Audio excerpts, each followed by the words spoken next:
व्यक्ति पितृपक्ष के इन दिनों में इन चीजों को खरीद लेता है तो उसे बहुत सारी दिक्कतों का सामना करना पड़ता है, क्योंकि दोस्तों पितृपक्ष में बहुत सारे शुभ कार्य बिल्कुल भी नहीं किए जाते।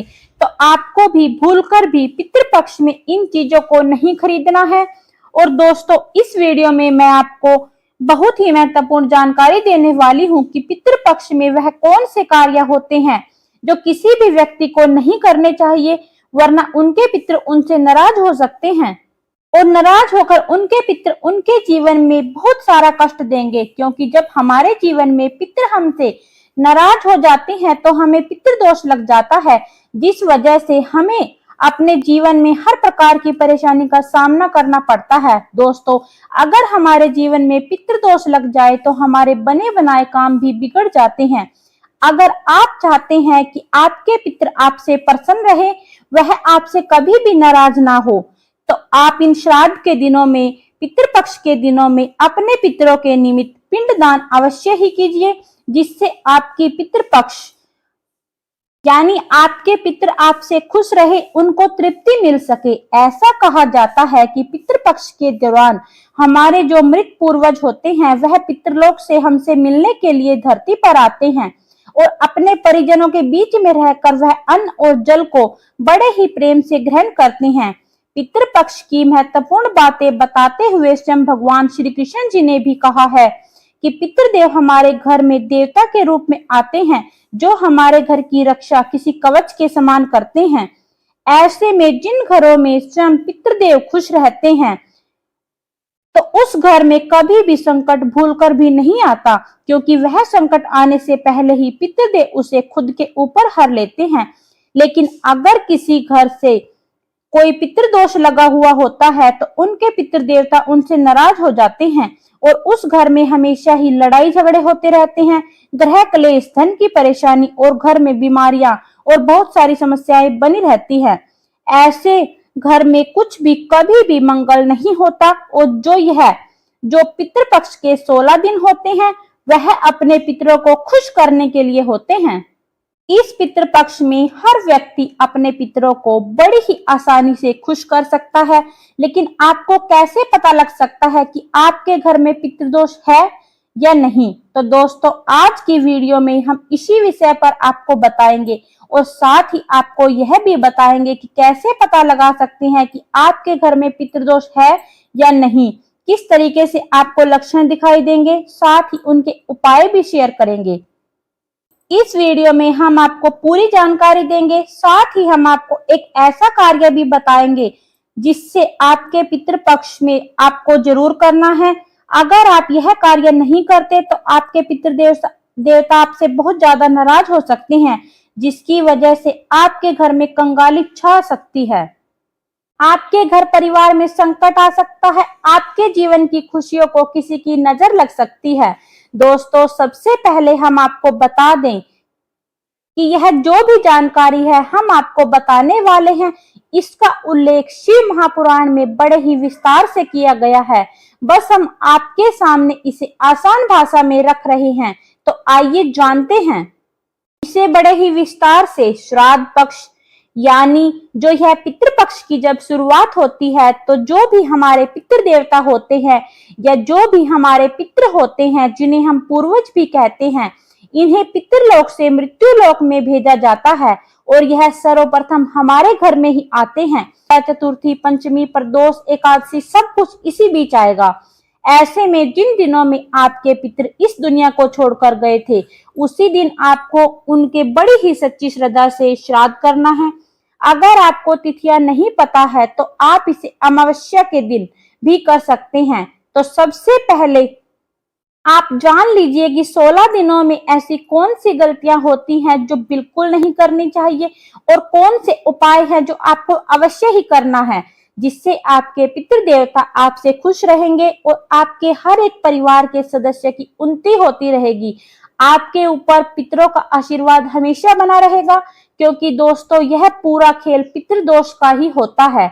आप सभी को बता दें कि पितृपक्ष में इन दिनों में कुछ खास कार्य की मनाही होती है, यानी यह कार्य पितृपक्ष में करने वर्जित माने जाते हैं। अगर आप गलती से भी इन कार्यों को कर देते हो तो आपसे आपके पितृ नाराज हो सकते हैं, जिससे आपको बुरे परिणामों का सामना करना पड़ सकता है और आपका जीवन दुर्भाग्य में बदल सकता है। दोस्तों, पहले जानते हैं कि पितृपक्ष का महत्व क्या है और पितृपक्ष में कौन से कार्य भूलकर भी नहीं करने चाहिए। पितृपक्ष के दौरान हमें कुछ नियमों का पालन करना आवश्यक होता है, जैसे पितृपक्ष के दौरान भूलकर भी दाढ़ी के बाल नहीं कटवाने चाहिए, बड़े बुजुर्गों से बहस नहीं करनी चाहिए। इसके साथ ही कुछ ऐसी वस्तुएं भी होती हैं जिनको पितृपक्ष के दौरान भूलकर भी नहीं खरीदना चाहिए, क्योंकि यह बिल्कुल भी सही नहीं माना जाता।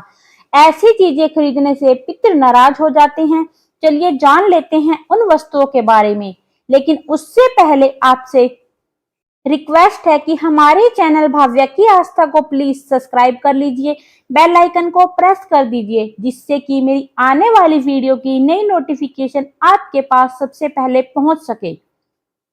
अगर दोस्तों आप भी अपने पितरों की कृपा पाना चाहते हो तो कमेंट बॉक्स में जय पितृदेव अवश्य लिखना।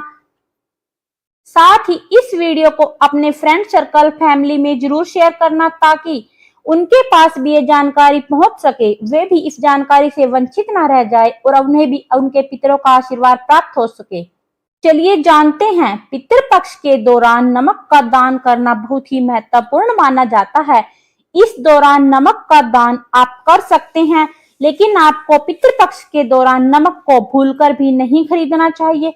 इस समय नमक को खरीदना बहुत ही ज्यादा अशुभ माना जाता है। श्राद्ध शुरू होने से पहले आपको घर में नमक खरीद कर रख लेना चाहिए।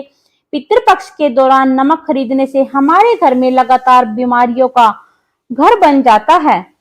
अगला है सरसों का तेल। अगर आप पितृपक्ष के दौरान सरसों का तेल खरीदते हैं तो पितरों के साथ ही शनिदेव भी आपसे बहुत क्रोधित हो जाते हैं, इसलिए ऐसी गलती से भी बिल्कुल भी आप सरसों का तेल पितृपक्ष के दौरान ना खरीदें। आप तो जानते हैं कि जब शनिदेव किसी से क्रोधित हो जाते हैं तो उस व्यक्ति की क्या हालत कर देते हैं।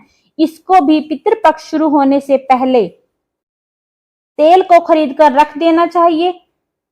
अगला दोस्तों झाड़ू। झाड़ू का संबंध माता लक्ष्मी से माना जाता है। पितृपक्ष के दौरान झाड़ू खरीदने से आपको समस्याओं का सामना करना पड़ सकता है, खासकर आपकी आर्थिक स्थिति पर बहुत ज्यादा अशुभ प्रभाव पड़ेगा। इसीलिए श्राद्ध पक्ष के दौरान झाड़ू खरीदने की गलती आपको भूलकर भी नहीं करनी चाहिए। पितृपक्ष के दौरान नए वस्त्र बिल्कुल भी नहीं खरीदने चाहिए, यह बहुत ही ज्यादा अशुभ होते हैं। जब हम अपने पितरों को याद करते हैं और सात्विक जीवन जीते हैं तो गलती से भी उस दौरान आपको नए वस्त्र और आभूषण खरीदने से बचना चाहिए।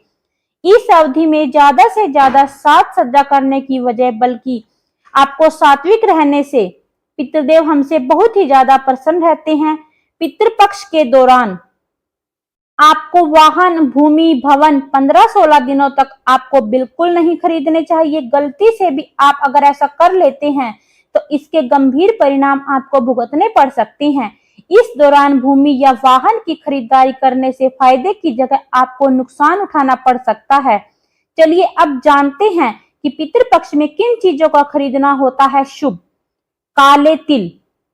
पितृपक्ष में काले तिल को बहुत ही ज्यादा शुभ माना जाता है। ऐसे में इन दिनों में अगर आप काले तिल को खरीद कर ले लेते हैं या इसका दान कर देते हैं तो इससे आपको बहुत ही ज्यादा शुभ परिणाम देखने को मिलते हैं।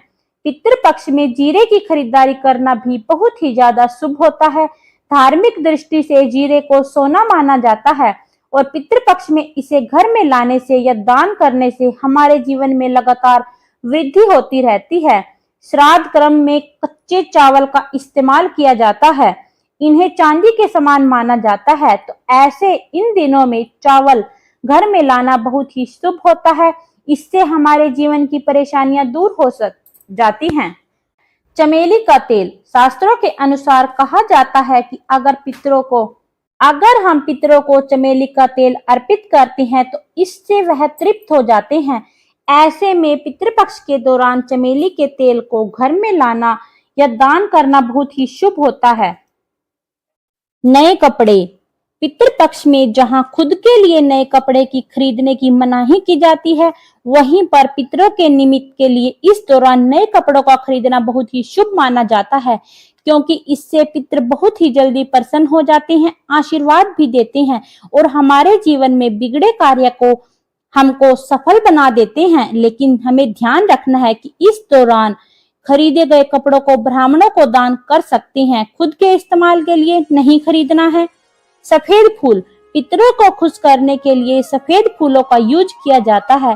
ऐसे में अगर पितृपक्ष के दौरान घर में आप सफेद फूल घर में लेकर आते हैं तो इससे पूर्वज बहुत ही ज्यादा खुश होते हैं और अपना आशीर्वाद आपके ऊपर बनाए रखते हैं और आपके जीवन की तमाम परेशानियों को वह दूर कर देते हैं। साथ ही दोस्तों यह भी बता देते हैं कि पितृपक्ष के इन दिनों में कुछ खास कार्य करने की मनाही होती है, यानी यह कार्य पितृपक्ष में करने वर्जित माने गए हैं। अगर आप गलती से भी इन कार्य को करते हैं तो आपसे पितर आपके नाराज हो सकते हैं, जिससे आपको बुरे परिणामों का सामना करना पड़ सकता है। आपका जीवन दुर्भाग्य में बदल सकता है, जैसे कि तामसिक चीजों का सेवन। पितृपक्ष के दौरान इन 16 दिनों में आपको भूलकर भी तामसिक चीजों का सेवन नहीं करना चाहिए। साथ ही आपको लहसुन, प्याज, मांस, मदिरा, नशे से, धूम्रपान से दूर रहना चाहिए। तन मन को शुद्ध रखना चाहिए, नहीं तो आपके पितरों को क्रोध आ सकता है और आपको उस क्रोध का सामना करना पड़ सकता है। इसके अलावा आप किसी को भी अपशब्द ना कहिए। साथ ही सट्टा खेलना या कुछ बिछल कपट का कार्य आपको बिल्कुल नहीं करना। ऐसा करने से भी आपके पितृदेव आपसे नाराज हो सकते हैं। अगला है कि आप किसी का अपमान न करें। पितृपक्ष में आपके दरवाजे पर कोई भी जानवर, साधु आता है तो आपको उसका अपमान नहीं करना चाहिए। इन लोगों का अपमान करने से आपके पितर नाराज हो सकते हैं। साथ ही घर की चौखट पर यदि कोई गाय, कुत्ता, भिखारी आता है तो उसका अपमान ना करें, बल्कि उन्हें श्रद्धा पूर्वक भोजन कराएं। पेड़ों के पत्ते, पितृपक्ष में इन दिनों में पेड़ों से पत्ते नहीं तोड़ने चाहिए, नहीं तो आपको शुभ परिणाम की जगह अशुभ परिणाम का सामना करना पड़ सकता है। तो दोस्तों यह थी पितृपक्ष से जुड़ी हुई बहुत ही महत्वपूर्ण बातें।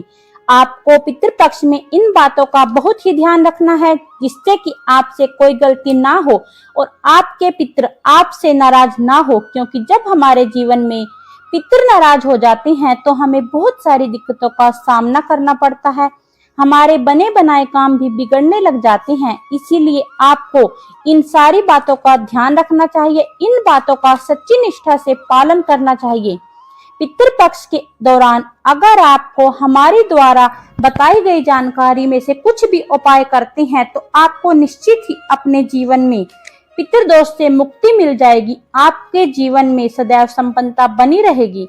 तो दोस्तों आज की वीडियो में इतना ही। अच्छी लगे तो वीडियो को लाइक कर चैनल को सब्सक्राइब कर लीजिए। फिर मिलेंगे एक नई वीडियो के साथ। तब तक के लिए नमस्कार, जय माता दी।